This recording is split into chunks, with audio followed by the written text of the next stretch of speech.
Hi everyone, welcome to this week's reading for the astrology, tarot and the energies for the week ahead for July 2nd through to the 8th. Alright, so this week in terms of the astrology, let's hope it's not as intense as what was last week with that full moon in Capricorn conjunct Saturn, which just a lot of people just felt the heaviness of that. Some people might have had endings or difficulties last week, so let's hope the energy improves this week. What I see this week is a couple of significant things. Chiron will go retrograde this week. So with Chiron, the energies are very much more on an internal level in terms of feelings and emotions and dealing with things on an inner sort of landscape level. And Chiron's known in astrology as the wounded healer. So what that means is the energy is about facing our wounds and looking at where we may need healing. So with Chiron retrograde, it makes me sort of think more about the energy of looking after ourselves in a very sort of healing way. So it could be a good time for a lot of people to get healing, whether that's, holistic healing or, in whatever way you feel the need to look after yourself, to sort of address, and self-reflect on your own wounds in life, in this lifetime. So when it comes to looking at the reality of your life, are you happy? Are you, and of course no one can be happy all the time, but are you happy on the path that you're on in life? That is, the path that you're connected to through your identity. Does it resonate to you? All these type of questions might be going through your mind. It is in Aries, Chiron, so for Aries people, especially people born on in the early part of Aries, are going to be feeling this energy very, very strongly. And, Chiron sometimes can bring self-doubt. So if you are someone that's born at the very beginning of Aries, you might be experiencing this right now, this feeling of self-doubt with your path and questioning of yourself and feeling like a change is coming and a need to really find your true self. So Chiron retrograde really brings the energy more internal and internalizes the need for healing and has us really reflecting on our life patterns. And if you've had things like repetitive life patterns of difficulty, or always feeling like a victim in life, or always feeling like you never get what you want in a particular area of life, this is the time with Chiron retrograde to really look into that and ask yourself, why is that? And try to understand the deeper patterns at work and at play in your life. Monday, Tuesday, transiting Mercury in Leo will make a square to Jupiter. So both fixed signs, Mercury in Leo and Jupiter in Scorpio. So with that energy, you can possibly expect a bit of a mental struggle going on Monday, Tuesday, in regards to wanting to really freely express yourself, but having to sort of be careful about how you reveal your truth to others. Maybe wanting to be very blunt, but having to sort of rethink your communication style. There could be some blunt communications, more so affecting the fixed signs, so Leo, Aquarius, Scorpio, and Taurus on Monday and Tuesday. There could be some issues with communications for those signs on Monday, Tuesday. As I said, a desire to be very honest, but also having to watch how honest you are, because it could be a feeling of regret afterwards if you say too much. So there's that. Friday, I'm skipping ahead to Friday because I don't see too many other major significant things this week.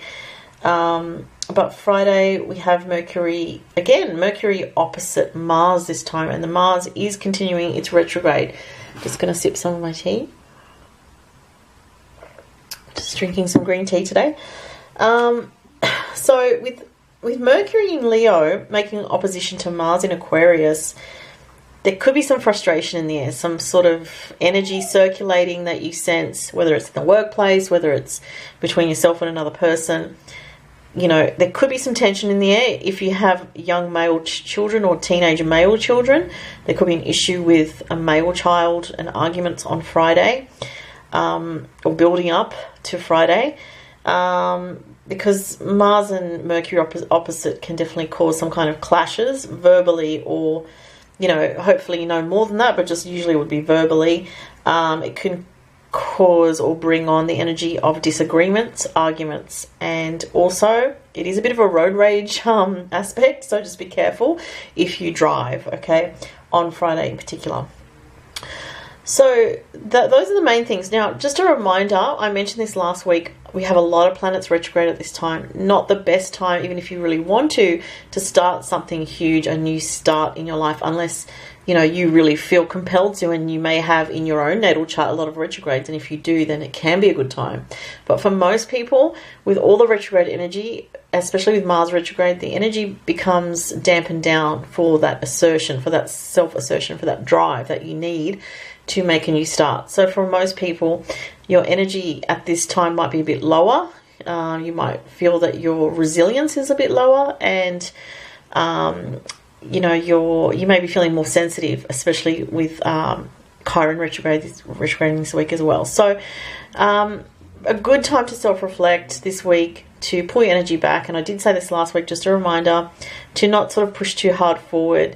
Just kind of adopt an attitude of either, you know, acceptance or kind of waiting and seeing how things are going to pan out.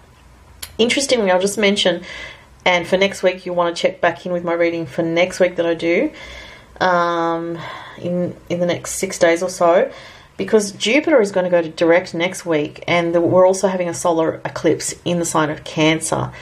And we're also going to have Sun opposite Pluto next week. So next week there is a heck of a lot going on.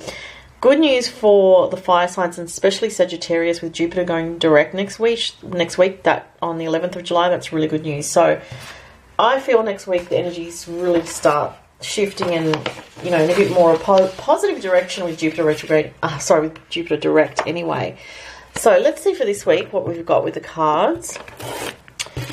And I'll just say, if you would like a personal reading from me, I'm quite busy at the moment, so the turnaround time is definitely up to 14 to 15 days. Sorry, I just got a cough. Excuse me.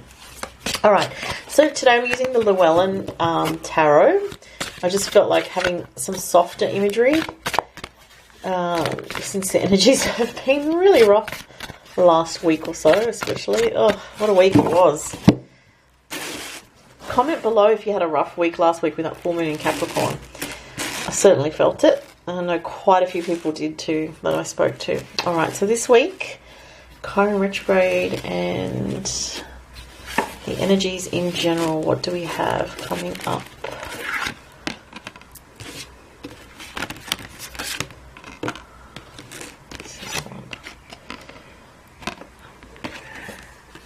Oh, the Three of Swords. Not my favourite card. The King of Wands. Okay. Oh, Ten of Wands. Alright. It's not so encouraging. Alright, let's just look into this and see. And I am going to pull an extra angel card from the Angel Reading Cards by Debbie Malone in a moment as well. Just move this closer. Alright, so the Three of Swords.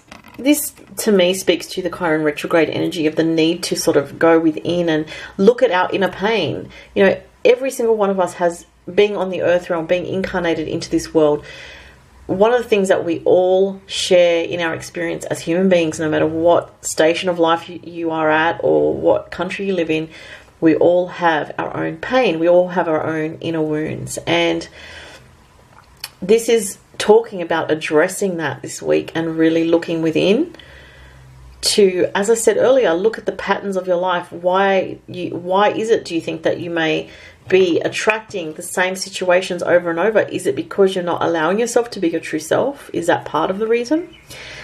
This is part of really going deep into your inner child wounds. And it's not something that is fun to do. It's not something that we look forward to doing, but it is necessary to really... I'm being given an image of like a cactus and sort of, you know, if you've hurt yourself on a cactus, you can't sit there with the cactus needles in your arm, because you just be in agony constantly. You have to pull each one out one at a time. That was just what Spirit gave me, so that you can then heal, because it won't heal with those needles still stuck in there.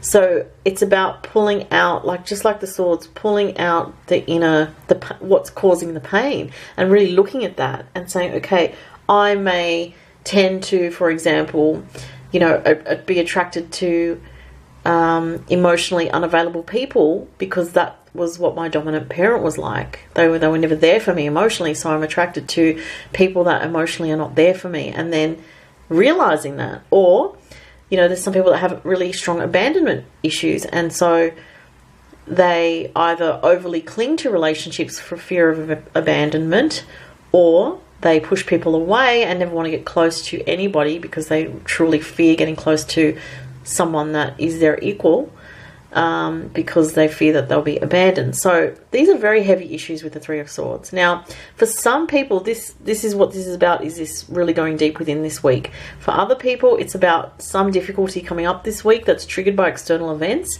For some people, it could be work because of the Ten of Wands here. So that could be, it's either work or just life stress in general, okay?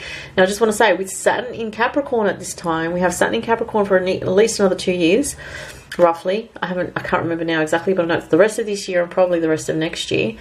I think it finishes at some stage of 2020, off memory. With Saturn in Capricorn, we have to do the hard work at this time.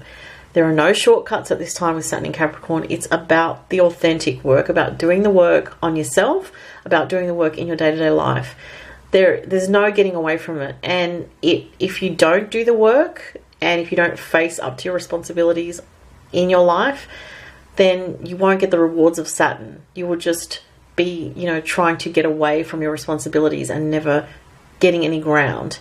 So there's some issues related to commitment with the Ten of Wands, some issues related to facing your fears, facing up to your responsibilities, but also there's issues here of looking at the truth of your inner feelings and your life patterns and really analysing that. And it doesn't mean that you have to get an answer this week, but it just means it's suggesting to really go within in order to find the answers to your pain. So, for example, if you always have a problem with other people, and that pattern is the same problem, then you can look at that and address that within yourself. So that's what I was saying. The King of Wands, interesting. So it's a fiery energy here. So Leo, Sagittarius, Aries type energy. So you could be dealing with someone this week with this energy, or this could actually be you. So you could be a fire sign, or you could have strong fire energy in your astrology chart. For some people, this could be dealing with issues from dominant men in your life. So for some women watching, it could be pain connected with your father figure or a husband figure, or repeated patterns, and it feels like a burden to you, but you're trying to heal this week. There is some emotional turmoil because of the Three of Swords this week, but it is something that needs to be addressed and really faced with reality. You can't, it's like what I'm getting here is you can't bury your head in the sand forever about this issue. You can't sort of pretend that it's not happening, or pretend that you know, the situation is not dire if it actually is for you, if you truly feel that way, and if it's been going on for a long time, whatever the situation is, whether it's work, life path, you know, the direction of your life in general, or relationship. So it's a bit confronting, I have to say, quite confronting, and not my favourite card to see, the Three of Swords. But, you know, if we're not honest with ourselves, we can't move forward and heal our issues. They just get worse and they build up, and it just becomes untenable, you know, very difficult. So those are the cards this week. Need some healing this week by the looks of it. A lot of people do. So, yeah. All right, so I've got the angel reader cards here. So I'm going to see what extra oracle message. I just am getting another phrase or another couple of words right now, facing fears, and I think I might have said that, but for some people this week there might be sort of an energy of feeling confronted by what you know you have to do in your life. So you might be in a situation now but sense that something's coming up in the future that you're going to have to be really strong about and really face a fear that you have, whether it's about standing on your own 2 feet in some way, standing strong in the face of challenges and loss or difficulties. But there's something about facing fears coming up and being strong in that, and not sort of using crutches or using people or situations to be a crutch for you. That's what I'm getting, okay? And it's about sort of coming into your own strength. Very much getting that, okay? I just want one extra card from this deck. See what I mean. It's the top one, so that's what I'm going to go for. Oh, interesting. Okay, so Angel of Meditation. Messages about meditation and prayer and stuff like that have been coming up a lot in my readings lately. So, okay, what I feel here very strongly is a lot of people at this time are feeling the earth plane as very, very heavy and very burdensome, which also came up in the tarot cards with the Ten of Wands. What you can do to alleviate your stress is to meditate. And meditation has many different ways that you can use it. There is meditation for stress management. There is meditation to just observe your thoughts and feelings. There is meditation to connect with your guides, to connect with a higher energy. What I'm getting here, especially with the angel here, is use meditation almost in a way as an invocation, as a prayer to connect with your higher guides, to connect with spirit, so that you can feel uplifted and feel a connection to this universal higher power, the God force, God energy, however you want to label it. And you may connect with your guides and feel some amazing frequencies that are very healing for you that come in. And so meditation is going to be important this week, okay? And even if it's just 5 minutes, doing meditation this week is going to help you a lot. I think this also came up last week about solitude. We had the solitude card last week. So there's definitely energies are all really, really focusing lately on doing the inner work, you know, prayer, meditation, connecting to higher energies, spiritual energies more, and stepping and using that to step out of fear, to step out of a fear zone or a grasping sort of zone. Okay, so those are the messages, guys. I hope that was helpful, and I hope everyone has a great week. Thanks for watching. Bye.